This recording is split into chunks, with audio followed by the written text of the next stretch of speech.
Today in our 2015 Jeep Patriot, we're going to be taking a look at and showing you how to install the etrailer Class 3 custom fit trailer hitch receiver, part number E98836.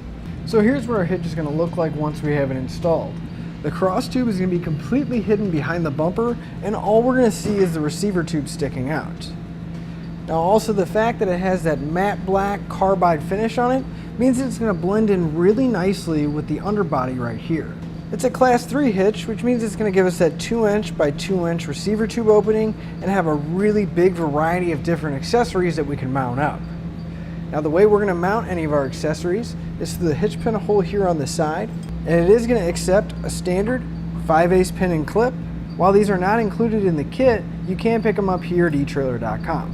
Now as far as the safety chain connection points go, we're going to have a loop style, kind of a rolled steel stock welded to the bottom of the receiver tube, and we're going to have plenty of room to get most size hooks on or off.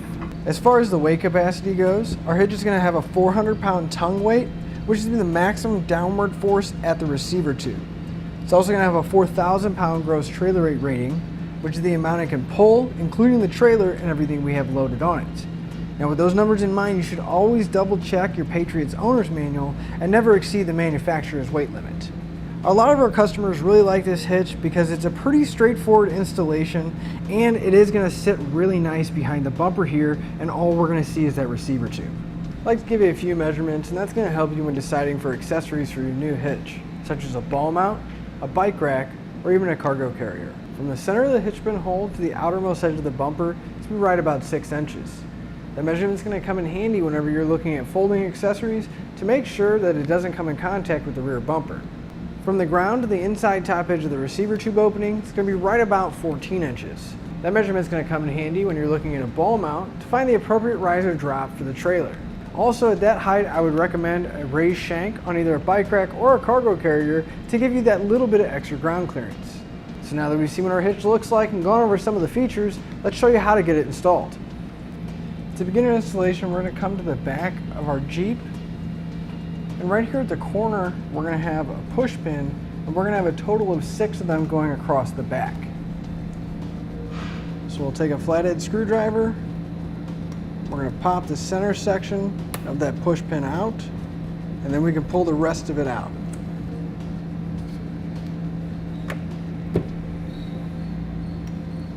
We're going to take all the other ones out the same way. Now if we come up to the bottom of the wheel well, we're going to have 2 bolts in the back here. We're going to grab a 7mm socket and we'll pull both of those out. Once we get both of these out, we're going to do the same thing on the other side. Our next step is going to be lowering our exhaust, but before we do that, we want to make sure that we put a support strap up so we don't cause any damage. So we'll just want to find a solid connection point that we can hook the strap to on each side.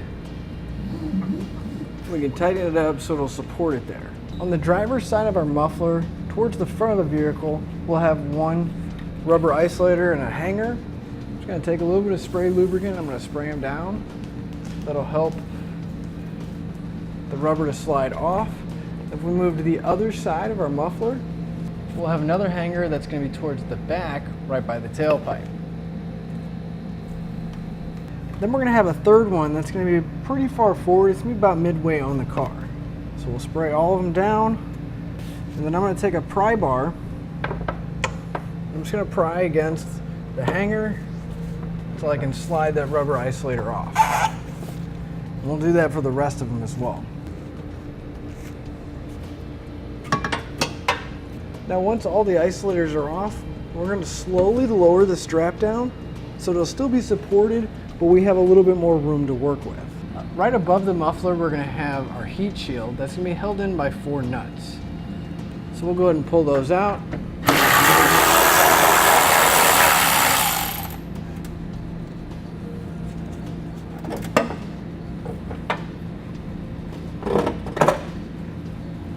And we'll set this aside for now. On the inside of the frame here, we can see that we have 2 holes going through the side. So we're going to want to take one of the bolts from our kit and a flat washer, and we're going to come to the outside of the frame, and we're going to put our bolts in place, Now we're going to push them through, but we want to make sure that the bolt is just to the inside of that hole.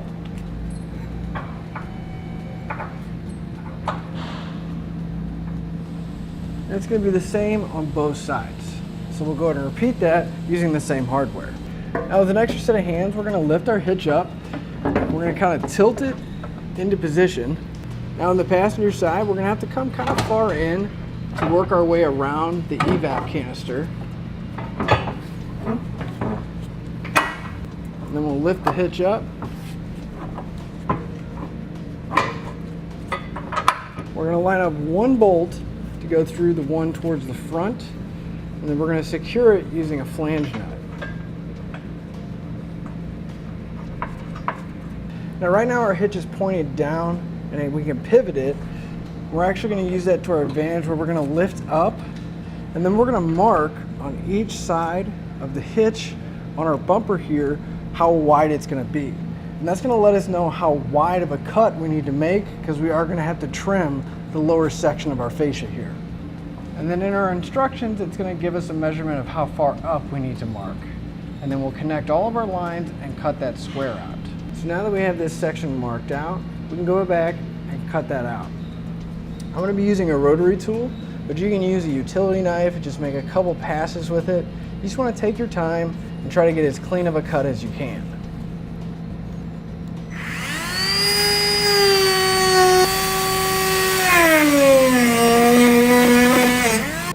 Then we can come back with a utility knife and we can clean up the edges and get all the excess plastic off.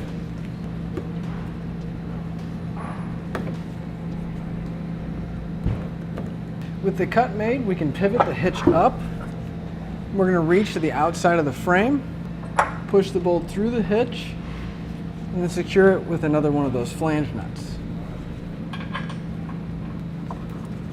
You want to make sure you secure both sides.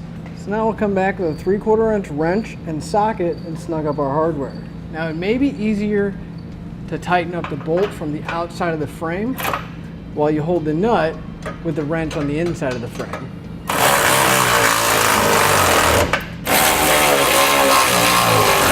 So now again, with a 3/4 inch socket, wrench, and a torque wrench, we're going to torque all of our hardware down to the specified amount in the instructions.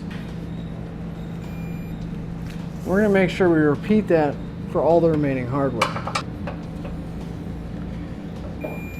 With the hitch torqued down, we can raise our exhaust heat shield back into position, and we'll re-secure it using the nuts we removed from earlier. Then we can slide our exhaust back into place. Now you may want to spray a little bit more lubricant on there so it's easier to slide that rubber isolator back on the hanger. And then we'll put all the other ones back in place as well. Once we all have them back in place, we'll take down the strap that was supporting the exhaust. Then we can put all of the hardware that we removed earlier back in place. All the push pins along the bottom and the screws that go inside the wheel well. That'll finish up your look at the eTrailer Class 3 Custom Fit Trailer Hitch Receiver, part number E98836 on our 2015 Jeep Patriot.